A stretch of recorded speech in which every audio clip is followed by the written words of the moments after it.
Once again, you listen to What's Up Aboard the podcast. My name is Wardy Ward. I'm going to be your cool captain on this very important episode. But before we get started, I want to send a shout out to my co-host, Miss Tiki the Talker in the house. How are you doing today? I'm doing great. Thank you, Wardy Ward. How are you? Oh, you're doing fantabulous. Can you give a shout out to our sponsor before we get started? Absolutely. It is Imiru Skincare. It is making its mark in the world of clean beauty.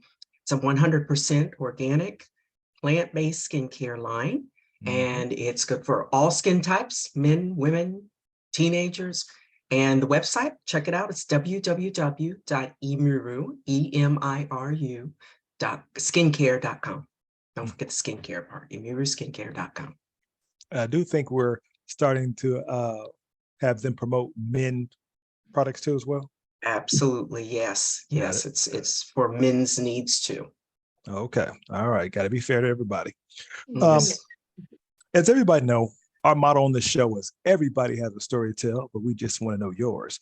Well, our guest today is no exception to the rule. This young lady is not only big in the social media world, she's also helping people with everything she does. She's going to tell us everything about that and more right here on What's Aboard the podcast. Ladies and gentlemen, please welcome Destiny to the lab. How are you doing, Miss Destiny?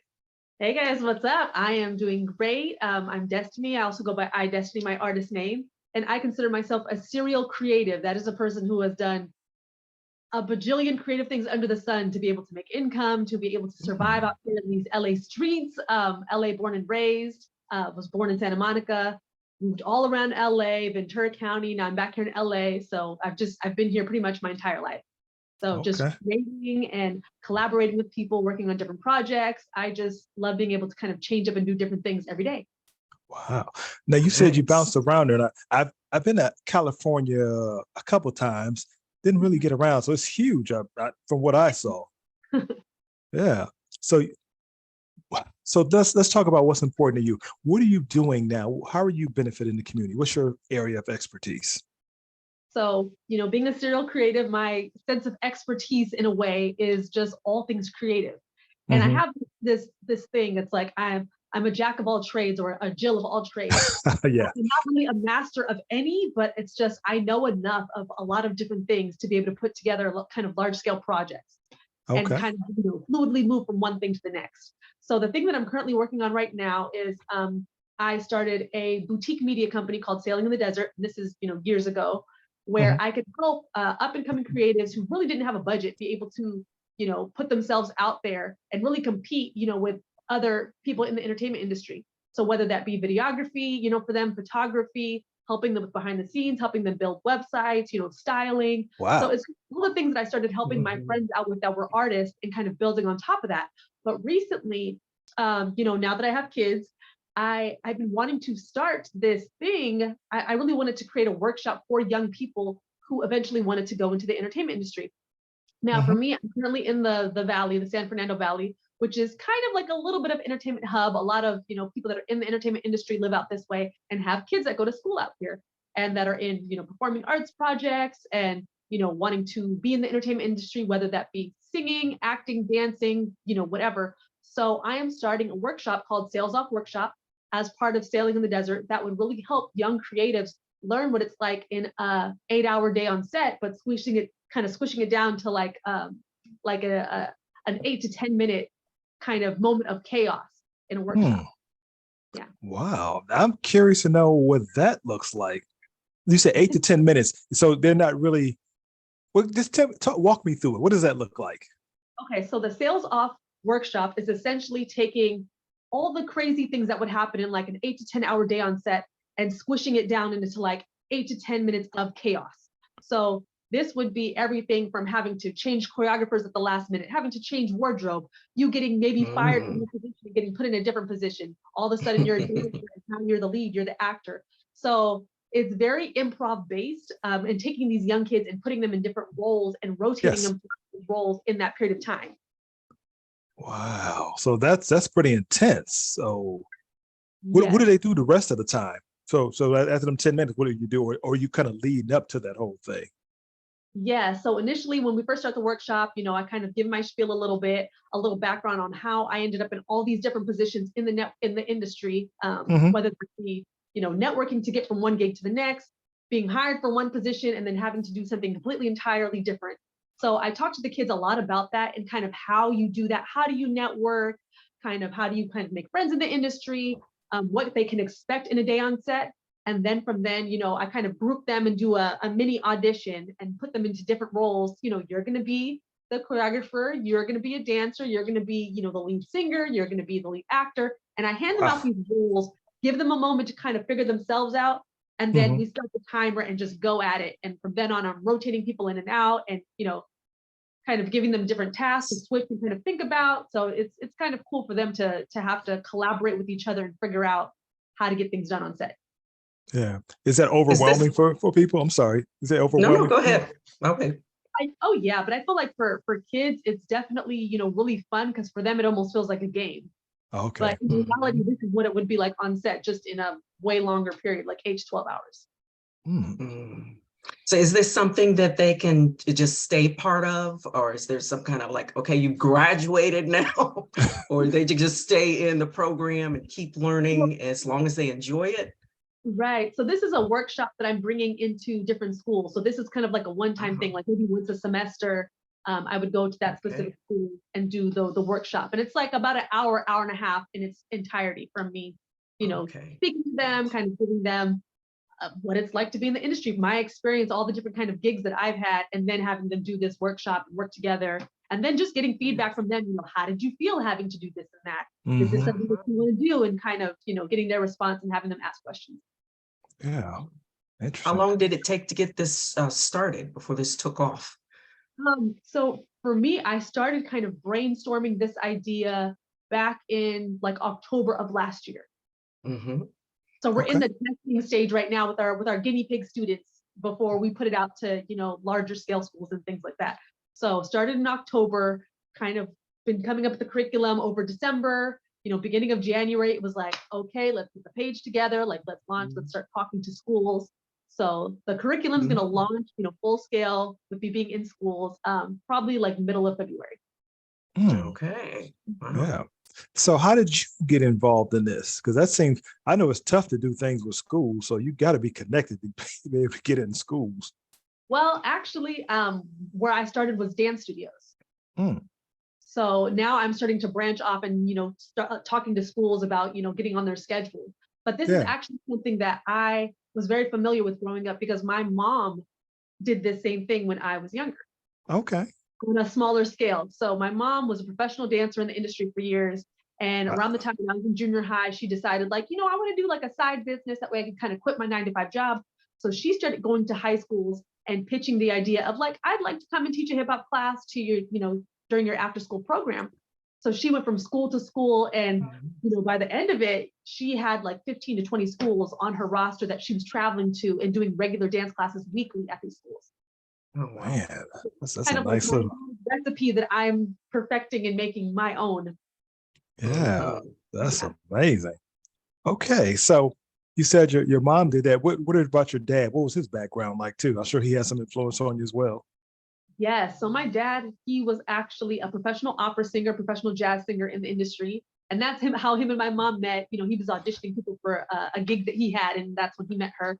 But he was a professional singer, traveled, did lots of music. So okay. So that's a nice mixture in the background there. I think you said he had some famous connects too. Yeah, so he was almost kind of like an opening act for like the Rat Pack and Sammy Davis Jr. He spent a lot of time with them when he was younger. So he a young kid, 16, 17, running around Vegas doing like jazz gigs and stuff. So yeah. Okay. Yeah. So you play all these Oh, I'm sorry. You play all these instruments. Do you also sing like your father? Yes. Do you? Okay. Yeah, so actually about a year and a half ago, I crowdfunded my first EP. I had been doing music for years, but I was constantly like doing backup for other people, doing session work, that sort of thing. And I had put out my own music kind of like in a mixtape sense. And, but a lot of times at gigs, I would just either do standards or do covers. And I was like, you know what? I've been writing for years. I should do my own project. So I crowdfunded my EP and put it out about a year and a half ago. Okay. Wonderful. Wow, you seem to have no fear. So your parents must have really inspired you to get out there and just try it all. Absolutely. Absolutely. It's like growing up, just because of my parents being in the entertainment industry and being kind of creative, we would have moments where we, would have money and we're doing well, and then times where we were like living at a Motel 6. So it's like that sense of hustle mentality was kind of implemented into my life at a super young age. So it was like, I've always just been a hustler. Like, okay, how do we get this? Exactly. Yeah. Yeah. I like that. I think the hustle mentality really lets you see life from a different perspective of anything can be done. There's no limits. It's just how Yeah. far are you willing to go. So Mhm. I can definitely see that. What does the future look like for you? What do you want to turn this into, or other things? What's the end game looking like for you? Oh man, I mean, I think the end game for me would just be influence, so I could really help out organizations that help, single mothers, children that are experiencing homelessness. These are all things that I've had to deal with, as a single mother, raising kids and trying to take care of them. So it's just like so many single moms end up in shelters, with their kids. And so I definitely want to, build enough businesses or, revenue, whatever, so that I could really donate and impact and give back to a Mm, lot of women that are experiencing this. Either that or that, and then just taking care of, kids, just seeing kids that are in shelters and being able to give them the resources that they need to go to school, go to college, get involved in arts classes, and maybe scholarships and things like that. absolutely. Now you had mentioned the homeless. So you were homeless at a time too? Oh yeah, on and off since I was about 14. Were you by yourself, or just with the parents you said, or what led to that circumstance? Because I know that I see it on TV a lot that there's homeless things on there. Oh yeah. So what kind of happened? Well, I mean, it was like, maybe one of my parents lost their job, or, the other one, all of a sudden it was like, now we're down to a part-time income. And there was, me and my siblings, there's four of us. And then Oh, when my okay. mom remarried, there was two more. So it's like, there was so many of us kids. And so it's like, sometimes I'd be, okay, well, can you find some place to stay? And I'd be sleeping on a friend's couch or a friend's floor, 14, 15 years old. And then even as a young adult, times where I was living the creative life, going from one gig to another, not able to make ends meet, Mm-hmm. you're living with somebody and all of a sudden they tell you like, oh, I'm moving, you got to go. Or, you're dating Oh. somebody, then you guys break up and it's like, where do I go? So there's No, a lot yeah. of that in the creative industry of just trying to survive. Yeah. That'd be very difficult. Oh yeah. Yeah. Especially as a woman, like being homeless is terrifying. You definitely have to have like a strategy to just make it through the day. Hmm. Mhm. Yeah. This probably has kind of driven you to make sure that that has something to do with it, probably making sure that you have all these different avenues of income so that you don't find yourself in that situation again. Is that probably the case? Oh Yeah. yeah, absolutely. Yeah. Absolutely. So it's my mindset from the time of being young was always like, okay, how do I have like multiple streams of income? Like, how can I make sure that Yeah. everything's good so I can even take care of other people? Hmm. Mhm. So you have created such a creative mindset here. Do you have a what do they call that? ADH? What do you call that? ADD? ADHD. PhD. Yeah, you have a lot of energy. Do you have like that, or because I know that Um, can help. Hyperactivity. they actually tested me and they were just like, well, you're not completely like ADHD or ADD, but they're what they told me was that the creative part of the brain is almost in the same area that where those things would be. And so they just told me like with creative people, there could be a lot of overlap. Mm, But as far as like you are 100% this or that, you couldn't give Mhm. no, not that at all. Okay, Mhm. good. So, okay, um, what else did you want to ask her, Tiki, before I jumped in my next question? I was curious. I did have a question. So she's got all these different interests. You've got all these different hobbies, all these things you excel at. If somebody told you had to pick out just one for the rest of your Mm, life to do, oh what my! would it be? Oh, narrow it down. creative directing. All right. Is that kind of what you're doing now, Why? right? Creative directing, you technically can implement all of those things. You're just not physically executing them yourself. Okay. Ooh, you Mm. found a loophole to do them all anyway, huh? Oh yes. How can I Destiny, do all but not do it all? what is your background? What did you get the skill set from? I know your parents were influential. Did you go to school for any of this stuff, or on So when I was about 5 years old, I took a little bit of piano, but for some reason it didn't fully stick with me. Music theory is not my thing, but I was always pretty good at playing by ear. And then, just in school, getting involved in like plays and musicals and things like that. I never actually went to like a performing arts school, but it was like whatever creative things I could get involved in at my school, I would sign up. I was there. Once I got into high school, I joined, choir.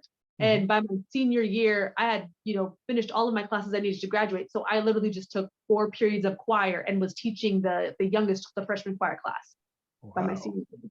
I see. So that's what started. That was the genesis of it all. Okay.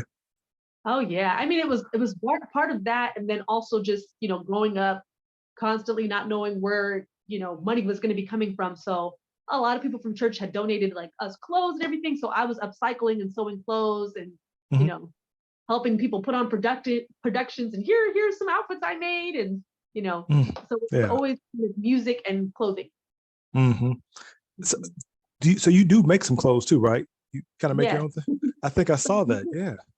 Another one of my businesses, ID Exhibit, is a virtual showroom as well as like upcycled clothing.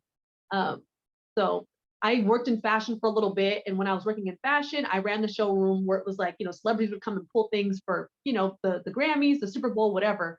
And then when I left there, I kind of took a few of the clients with me and started kind of styling on my own, upcycling clothes. So ID Exhibit specifically does that.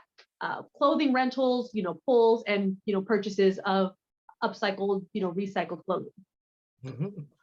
Okay. So you rent out clothing to celebrities. Or just artists in general. Anybody who's a creative who wants to pull something for like a music video, a shoot, or whatever, they can pull that from my site. Wow, I never even thought about that. That's a cool thing right there. Because it is a fantastic idea. Yeah, because everybody's doing their own thing now on social media now. So that's got to be a big market for that. I didn't even think about that.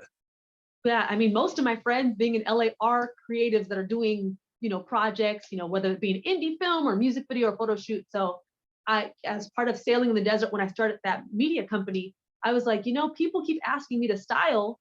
So I should really start offering, affordable rentals, because here in LA, a lot of the showrooms that do rentals are used to renting to, celebrities at the top level. So they're renting out Chanel, very expensive clothes. And, you have to have a certain stylist that has an in at that showroom. Like, it's very exclusive. So I was like, you know what? It would be a nice market for just, creatives to be able to go on a website and just click things that they want to rent, and I ship it to them and they ship it back. That is amazing. Wow. I can't believe I didn't come up with that. Okay. Who are some of the celebrities you've met out there, if any, other than your parents? There's so many.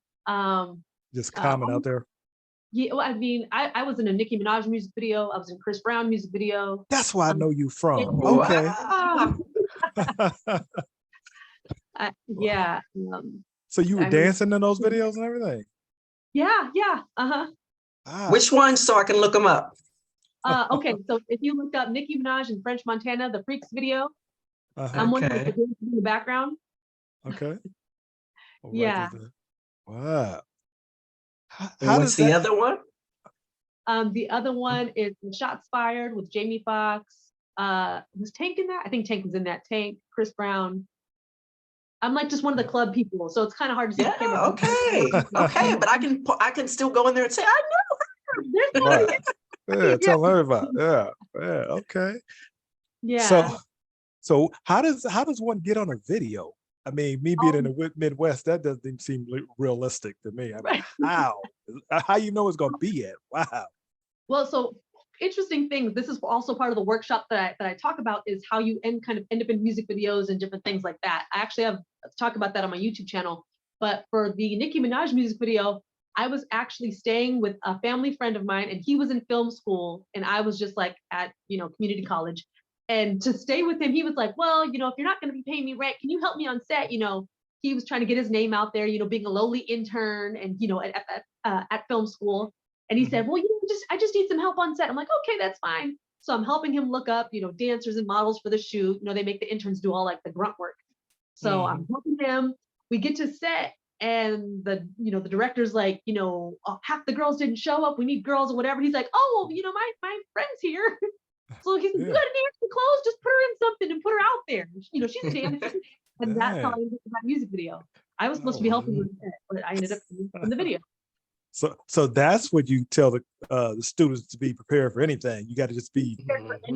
Yes, because there was another situation. One of my friends, he was like an indie hip hop artist, and he actually hired me to be casting director. He was like, yeah, come help me pick out the models or whatever, and help me just kind of wrangle them on set, like keep tabs on all the models, who's doing what, who's in what scene.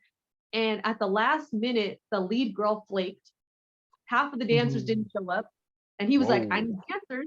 At that time, I was at community college in dance classes. And I got on the phone with my friends and said, hey, I need you to come to this video. We need dancers.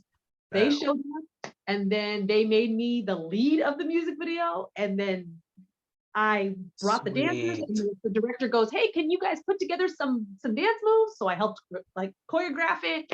Yeah. And I was only supposed to be the casting person and ended up in the video. Man, she's just in the right place at the right time and just got the skills ready. Yeah, How do you being willing to be flexible and being like, oh, well, this is what they need me to do now, so I'm just gonna go ahead and do it. So it's just like, how do you self-educate to be prepared for these situations? Well, that's completely what I teach in the workshop. Okay. So it's during that 8 to 10 minutes of chaos, it's telling one of the dancers like, oh, by the way, you're the lead now. Here's your lines. You got 10 minutes. Come back and learn the lines, read the lines, or telling somebody who is in the background like, hey, you're a choreographer now, or now your wardrobe. What are you going to dress the cast in? Here's the rack of clothes. Put together an outfit.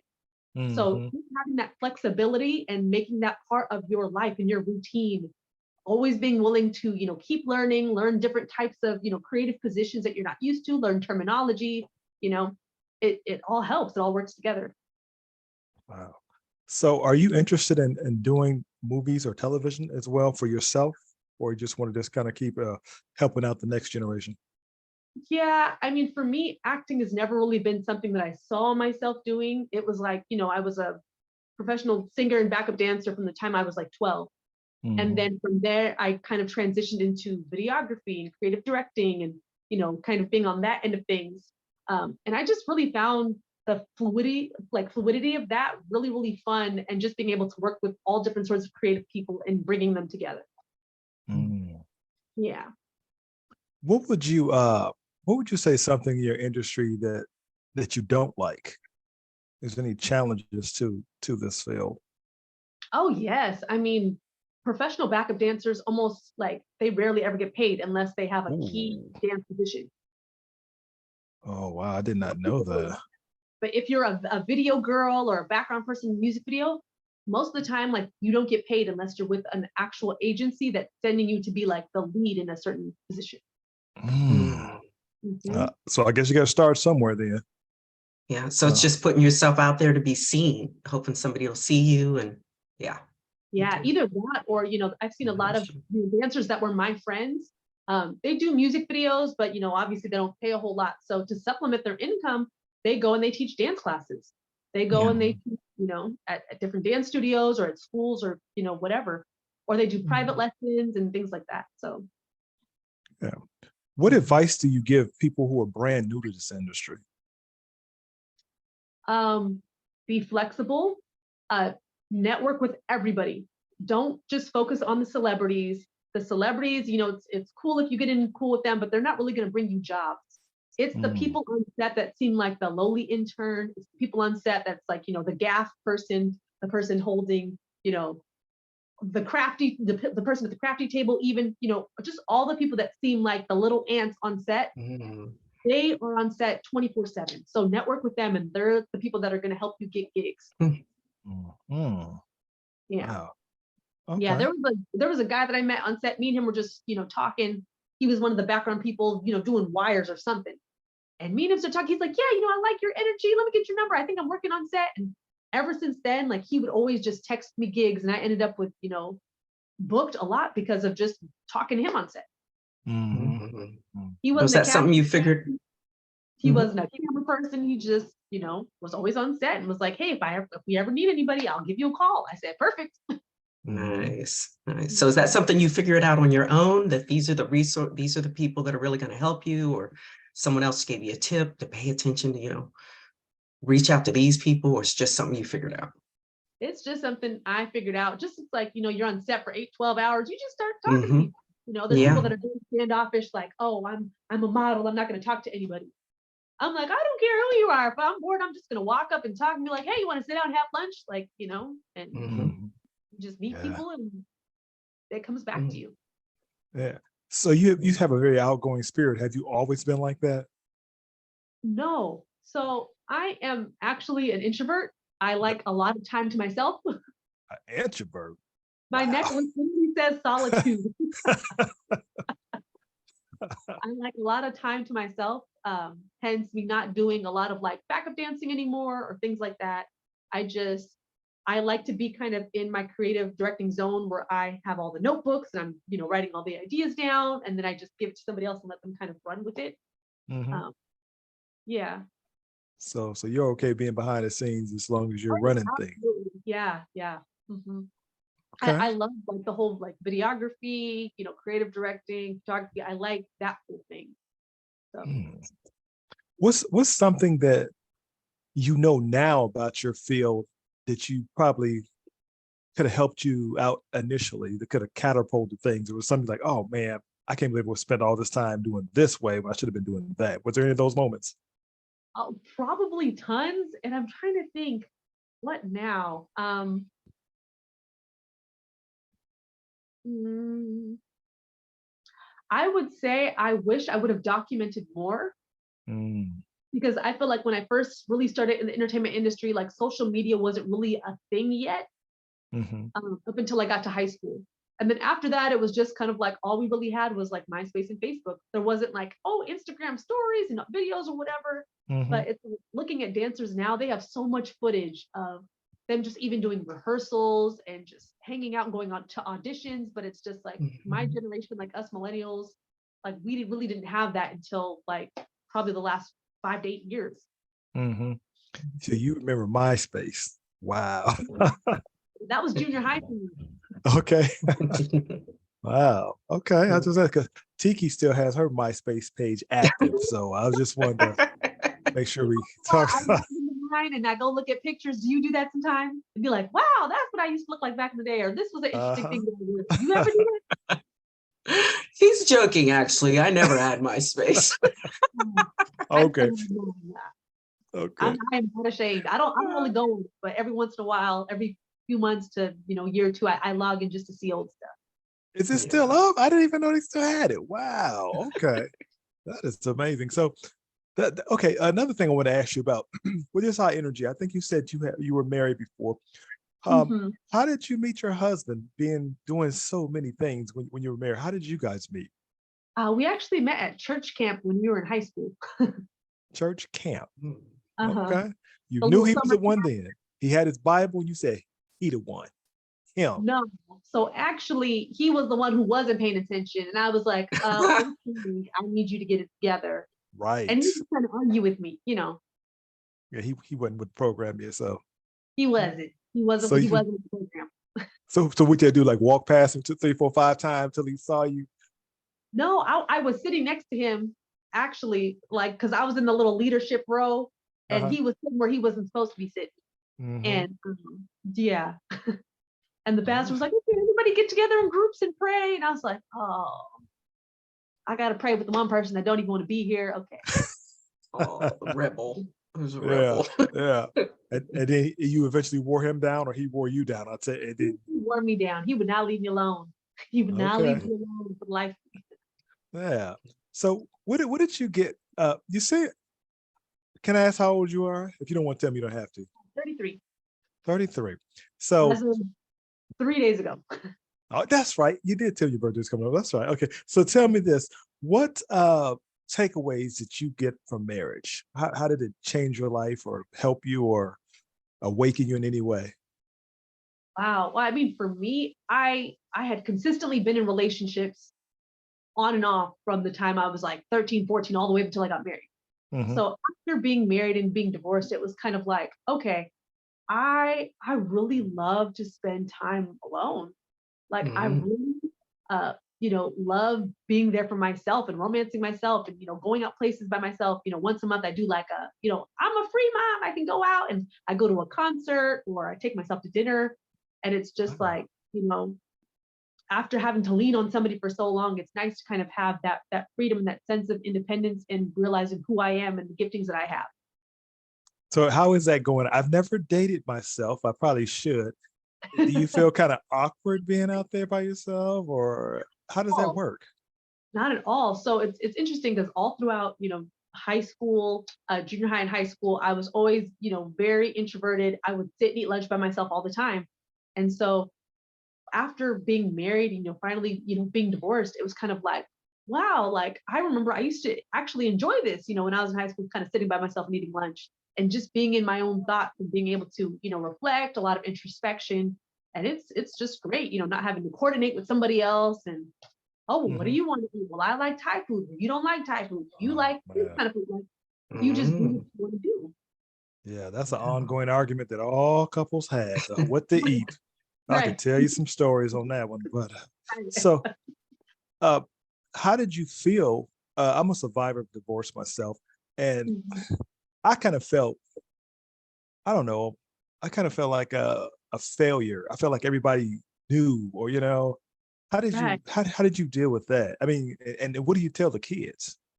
Right, exactly. Well, I mean, my daughter when it happened was like 2. So it's like a not a lot of explaining really to do. Okay, yeah, yeah, Mhm. yeah. Two is easy. Yeah. Not a lot to do there. But it for me, it was kind of like I felt the same way. It was like a sense of shame, just like a weight. Yeah, Mm. Oh my gosh, like man. I had this relationship and it just fell to nothing. Like I put so much work into this, especially like us being a couple who met at the church. There's just a lot of Oh, shame from that in yeah, general. Of yeah. just Mm. everybody at church knows, and our parents know, and our grandparents know, and everybody knows our parents and grandparents. It was like the whole church was involved in the relationship. And so Yeah. once it fell apart, it was like probably a good year of just going to therapy and just being Oh, like, you know, it, I don't have to carry the shame. The shame has nothing to do with me personally. I'm doing the Mhm. best I can do as a single mother, taking care of my child, hustling it out. hmm. And, Mhm. and as long as I'm present for her and I'm taking care of myself and I'm getting healthy, like that's all that matters. Because Yeah, at the end of Mhm. the day, none of these people that are concerned about my relationship are popping in to pay my bills. So you got that right. Yeah. Yeah, if you don't pop in to pay Yeah. bills or take or watch my child or whatever, your opinion just doesn't Mhm. matter. that's a good attitude. Do you feel like you're a single parent, or do you call it a parent who has a child? What do you call it? I know you. I don't know what's the correct term on that now. Oh yeah, yeah. I consider myself a single parent. Yeah. Okay, so Mhm. are you and the father still friends? Because that's important. No. Okay, well, like I Oh. said, you don't have to be friends with people. I mean, yeah, I still, I think when I got a divorce, I became better friends with my ex than Mhm. when we Oh, were that's good. marriage partners. So, Right. and it took me a long time to get there, but when I got there, I felt good because I, yeah, I got to the point where, I mean, I hate to say it, but I actually hated the person and for everything that went down, and I didn't think I could get past it. So when I got past it and we became friends again, it was like a breath of fresh air. Like, oh, okay, 'cause I don't care what you do now. I don't care where you go. We're Right. That's good. like you do you. I'm gonna do me. Yeah, we could. Yeah, I can be okay. I'm good now. And when I There's when a I let relief that comes from that. yeah Yeah. when I let it go, I was like, cool, I can do that now. So Mhm. let me ask you this. So as far as dating, are you going to date again? Because 33 is young. I mean, you're a young person, and so I don't know if you would consider it again, or you just done with it because you said you date No, yourself. So I'm done. Yeah. at 33, you done with me. Oh my Wow. gosh.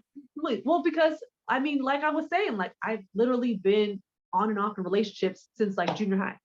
So it's just Hmm. like Mhm. me coming into my own as an individual. What are Mhm. things I like to do? I don't like the idea of anybody's hand being in my bank account. I don't like the idea of having to share. Like I don't want to share anymore. Mhm. If it's my food, it's my food. If it's my money, it's my money. What am Wow. I? It's Yeah. her So money, and she wants it now. yeah. Hey. So as far as dating, I just feel like it would be a very big distraction because I feel like since I've been divorced, I've had so many business ideas, I've had so many opportunities to do Mhm. things that when I was married, I constantly had to turn things down. And I felt like my dreams were always kind of like dampened. So it's just like, I don't want anything that would be a distraction from what I got to do right now, hustle, take care of my own, and leave it at that. Yeah, it My sounds like a very fulfilling life, just in the things that you do. So all the things you're involved in. She sounds um, busy. Makes sense. yeah, Yeah. And she's I'm busy. enjoying her life. So yeah, enjoying the things she do. You get fulfillment from that. I Exactly. yeah. And being a parent, seeing my kids grow and thrive and be themselves, that's Mhm. great. I guess I think for me, it is good having that downtime, but I don't know how I feel being totally alone. I don't know if I like that. I don't know how that is because I don't know. But you is that why you stay active too? Because you don't want to be in a relationship, or because if you go to the grocery store, you'll find him. He's gonna be there. Oh my gosh, no. No, there's literally people that have already approached me and I'm like, no, I'm good. Just I'm not here. Just ignore me. Just keep walking. Just Mhm. go. What type of guy would you be attracted to hypothetically? Like I who'd be your celebrity crush? Trevor Noah? Yes. That is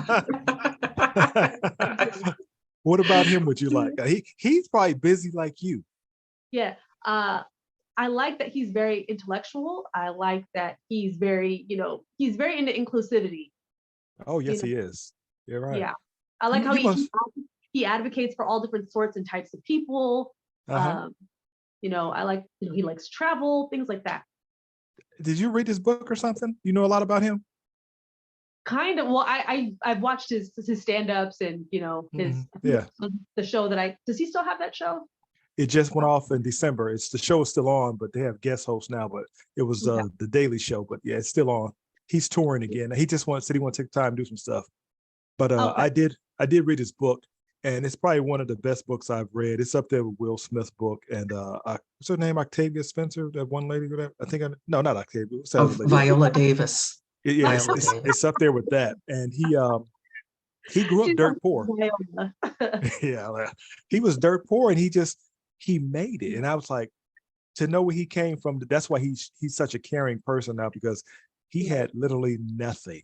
Yeah. Right. Mhm. So yeah, And so that's the type of guy that right. you will Just the way be that he in. was Mhm. raised by his mom, and the relationship that his mom had with his dad, and how he had to like be separate with them. Yeah, yeah. His Mhm. dad, he watched his dad beat his mother with a bike, and he Oh, talks about that. And he talks about Mhm. how he saw his father shoot his mother in the head. my So yeah, Mhm. you have to understand the dude. He's been through some things, and I don't find too many people who are grounded like. So I can see. So I guess the average knucklehead guy is not going to get your attention there. No, no, no athlete, no. no, absolutely not an athlete. You should not. Well, probably not an actor either then, because it seems No. like I haven't been Mm-mm. around any actors. I don't know how they are, but from what I see, sometimes they don't really trust a lot of people. So it would seem Mhm. like they're very hard to date as well. They're kind of exhausting, to be honest, to be Mhm. around, because it's just Oh, the ego just it just sucks the I light could out of see that. That makes mm, sense. mhm, me. Yeah. mhm.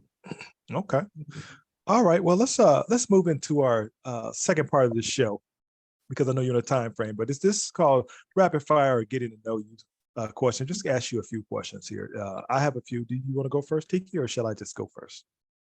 Um, I was curious. I did have a question about how you juggle because you try to help single mothers. You're involved in all of these things. How do you juggle all this? Do you have a strict schedule? What kind of advice would you give these mothers who want to do similar things in their life, creative things or whatever, run a business and juggle motherhood? Hmm.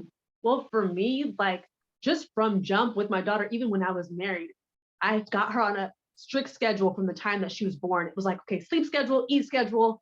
And I always Hmm. put that energy because when she was born, I was working a full-time job and I was still doing creative stuff outside of there. I was doing YouTube, I was doing videography gigs, photography. And so for me, like even from the time I was younger, I've always just liked the rhythm of a schedule and knowing like, okay, what's going to happen at what time? What do I need to do to coordinate it?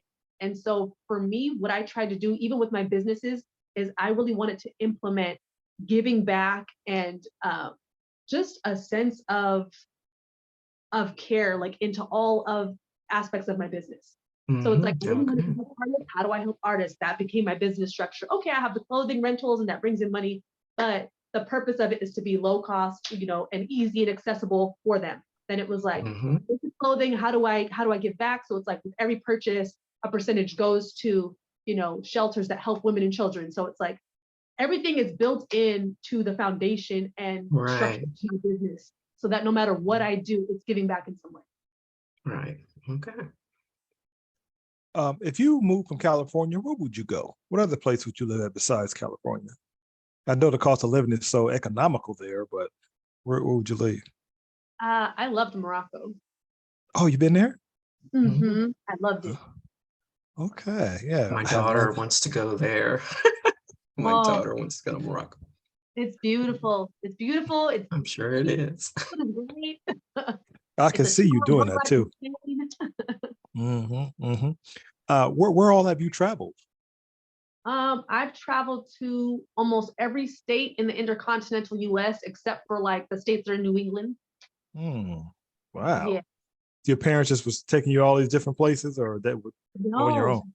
Actually, when I was married, my ex-husband was a truck driver. And for the Really? first so for the first 3 or 4 months of our marriage, I was like, well, I've never really traveled outside of California. Like, I'll go on the road. So I packed up and was making jewelry on the road, and you were driving around, and yeah. How was that living in a truck and doing the truck stops and washing up and stuff? It's actually not bad. The truck stops all across the US, if you go to the major, I guess brand name, major name ones, they're actually super clean. It's almost like hotels. Like you check in with a key, they give you like a punch-in code, and it's cleaned after every person. So you have your own like little bathroom, your own little cocoon with like and they got soaps and lotions and everything in there for you. They got laundry machines, they got massage chairs, like they have full-on lounges and everything. They got gyms. Like, a lot of people don't know this, but when you go and travel to all these different states and you go to the major truck stops, like they're the top line everything. Restaurants, coffee places. Who would have known? That's what I'm saying. She about to make us hit the road right now, but we didn't need it. Yeah. How long? You guys seem like you were a good couple. How long were y'all married? 5 years. 5 years. Do you? I'm a life coach, and I'm always interested. This is my last question, I promise on that one. But what do you think could have made that relationship work? Because I always ask myself that. What could I have done differently to make it work? Because obviously y'all liked each other enough to get married. Right. So what could have made it work? I think on his end, there was a lot of therapy that needed to be done, like therapy, anger management on that end. Oh, yeah. And then I think it could have remained a friendship if that would have happened. I think the divorce was inevitable. Okay. Just because of behaviors that he had. But at the end of it, I feel like if he would have done that work, we could have been, had a nice, cordial co-parenting situation. But yeah, none of that happened. I can respect that. That sounds good. I find it a lot of people, especially people of African descent, they kind of don't like therapy. But the thing about it is a lot of things happen in our childhood that we don't learn to cope with and deal with. And if we don't learn those, I guess, skill sets when we're younger, it kind of bleeds over into our adult life. And then now you're an adult who hasn't got that help. So I definitely can see that.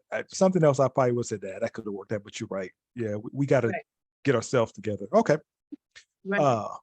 Because it's like, that co-parenting relationship is strained, but then it's like my son's father, me and him get along great and are able to co-parent, and it's great, Yeah. Okay. So you said you like Trevor. Nora, would you date a white guy? Would you do that too? Or I've dated guys from all sorts of races and backgrounds. So for any me, difference? It's not like a color thing. Like I've dated white guy, black guy, Asian guy, Middle Eastern, like I've dated the gambit. So for me, it's not necessarily a skin tone or whatever. I guess my preference would be either a black man or even an Asian man, just because I really like the culture. As far as the food, I like the way that they take care of their elderly, their grandparents. I like the reverence they have for the community. Yes. But I mean, it could literally be any and everybody, shape, size. Like I don't really have a preference as far as that. But it's like that connection mentally. Yeah. I see that. Well, Tiki, if she's dated guys of different nationality and she's done with them all, I guess it's no difference. She don't wipe. She said, "Not. I did them all. They all bad. I don't want none of them." Fair enough. Fair enough. Um, do you have any fears with the outgoing person? I just can't see you being. You survived homelessness, survived the divorce, been around, lived in a truck, Yeah. and made that sound interesting. And what's on your fear factor list? What won't you do? Will you climb that mountain? I do not like bugs. Okay. Can't do bugs. Ain't bugging. No. Okay. Bugs, rodents. I don't do rodents. Okay. All right. Mhm. So remember that show Fear Factor back in the days? Yes. You would not do that, right? No. I remember looking at them all the time and being like, oh my gosh, they're eating scorpions or they're doing this. Like, I just, They ate those big roaches too. Ugh. oh my gosh.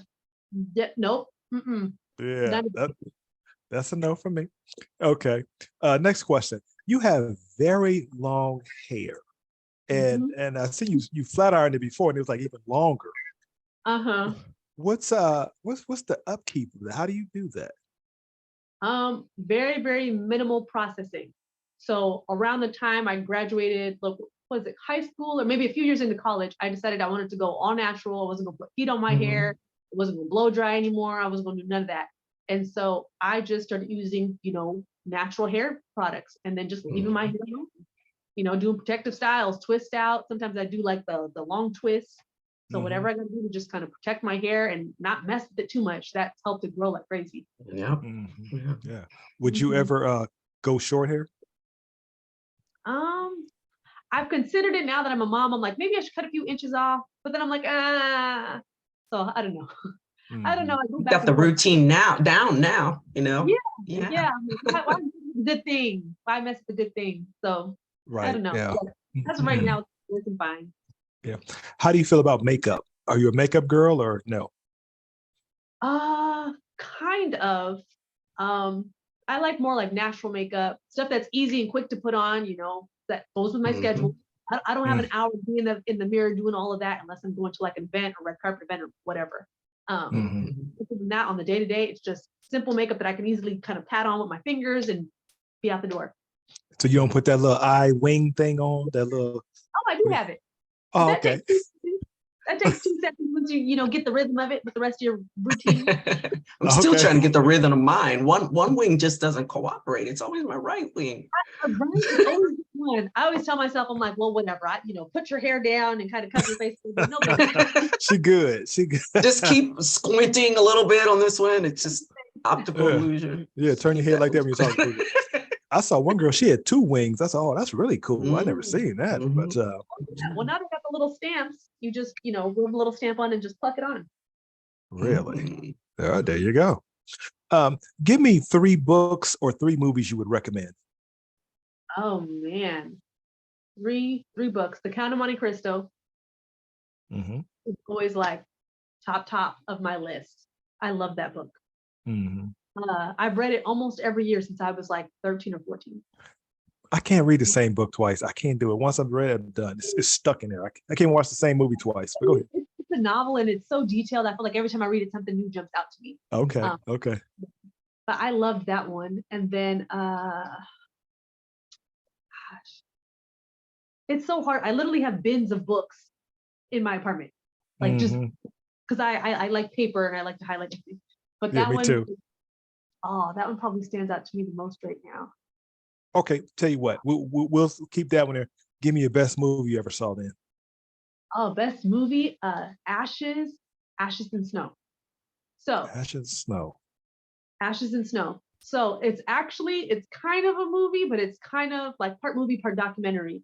Okay. So this guy named Stephanie Colbert, he was like, went all around the world to different countries, like in Asia and in Africa, and just documenting the relationship between humans and animals. He ended up writing this amazing the poem that he split, I think, into 3 or 4 books. And so the poetry is spoken in the movie, and then it's like everything in the movie is these sepia tones of people, like little girls walking with these massive elephants, and then people swimming with these like massive whales, and it's so beautiful. And I feel like ever since I saw that movie, I just knew I wanted to be an artist. Like ever since. Mhm. Okay. But it's called Ashes and Food. Okay. Do you have any pet peeves? Oh gosh. Uh, I feel like just me having a toddler being asked the same question like 10 times in a row. Are we there yet? Are we there yet? Yeah. Oh my Yeah. gosh. Yeah. And when my kids were little, they was my kids stumped me all the time. One time they asked me, said, Dad, where do ducks go at night? How would I know? Right. Why do I care where they go? They go where they go. Type it into Google. Right. There you go. That's a good one.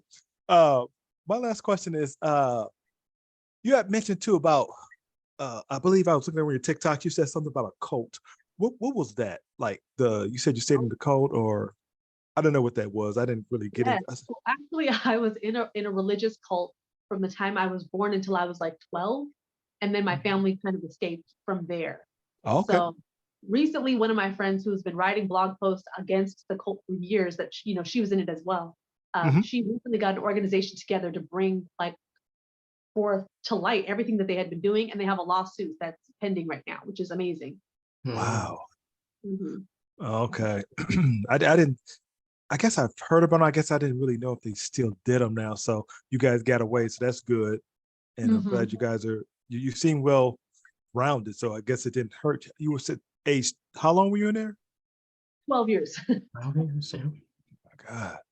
Okay. Yeah. Well, It took a lot of, help and mentorship and therapy and everything else, but yeah. did you want to get out, or Yeah. did you? Oh, okay. So you knew you definitely want to get. You knew someone right. Yeah, I mean, yeah, my mom and dad were just like, they had been trying to figure out how to get out. Yeah. Mhm. Then you got out. So both your parents are still living now? Yep, both of Okay. them. Good, good. Well, I'm glad you guys got out, because otherwise it's been hard to do this interview if you hadn't got out. So Yeah, for that right. reason alone, I'm glad you're out. Yeah. Okay. Did you have any other questions for Tiki before we wrap it up? Yeah, I want to know if there's one piece of advice that you could pass on to your children to help them to succeed in life or give them an advantage, what would it be? Be outspoken. Mm. Mhm. For me growing up in that cult, I felt like my voice was taken from me. And it wasn't until I became, a full-on adult that I was really learning to, put my voice out there, say my mind, and not be Mhm. afraid of it, not be afraid of the consequences of that. Yeah. So especially with me having a daughter, I have a son as well, but it's like, as a woman, it's very important for her to know that she has a voice and that, she can Mhm. do it. Mhm. So, Yeah, I agree. So, mhm. so the cult, they don't try to come back and get you once you leave, right? You're safe, right? Oh yeah. I mean, they tried to come after my friend, but she was writing blog posts about them. She was calling Oh my people out. She God. was telling all the tea. Oh my. Mm. Oh, Yeah. well, you guys be careful there. Um, okay, Destiny, before we wrap this show up, can you let the people listen out there know where your social media footprints can be found? Can they find more about you? Or can we say that now that I'm scared now? Should we tell people this Right. or Oh no. It's, okay. yeah, we're good. We're safe. Okay. They can find me, the I Destiny, on all social media platforms. That's IG, that's TikTok, Twitter, the I Destiny on all those platforms. They can also go to the idestiny.com or idexhibit.com, and either one of those websites will also take you to Sailing in the Desert and see all the other projects I'm working Okay. Mhm. Do you on. do one-on-ones with people as well too, or individuals, or you just do group projects? I can do one-on-ones. Occasionally I'll have like something come up, but it's not something that I do on a regular basis. Okay, wonderful. Mhm. All right. Is there anything else you wanted to touch on that we may have missed, or something you wanted to clarify before we wrap it up and I give my final thoughts? No, that's all. I think we hit everything. Okay, cool. All right. Do you have a final thought before my final thoughts, T? Do you have one? No, sir. All And right. then this Well, is a very fascinating woman. I'm glad we got to talk to her. yeah, especially before she makes it bigger, because she's been everywhere, so I know she knows everybody. No, girl, But I did my interview at one board. all right, my final thoughts is this. I encourage everyone to be brave and always give your best, live a life of purpose, and be confident in yourself. Nobody can make you feel inferior without your permission. That was on behalf of Miss Eleanor Roosevelt, for those of you who wonder who said that. Again, on behalf of What's a Ward Show, I'm Wardy Ward, Tiki the Talker. Miss Destiny, thank you for dropping by today. So until next time, peace.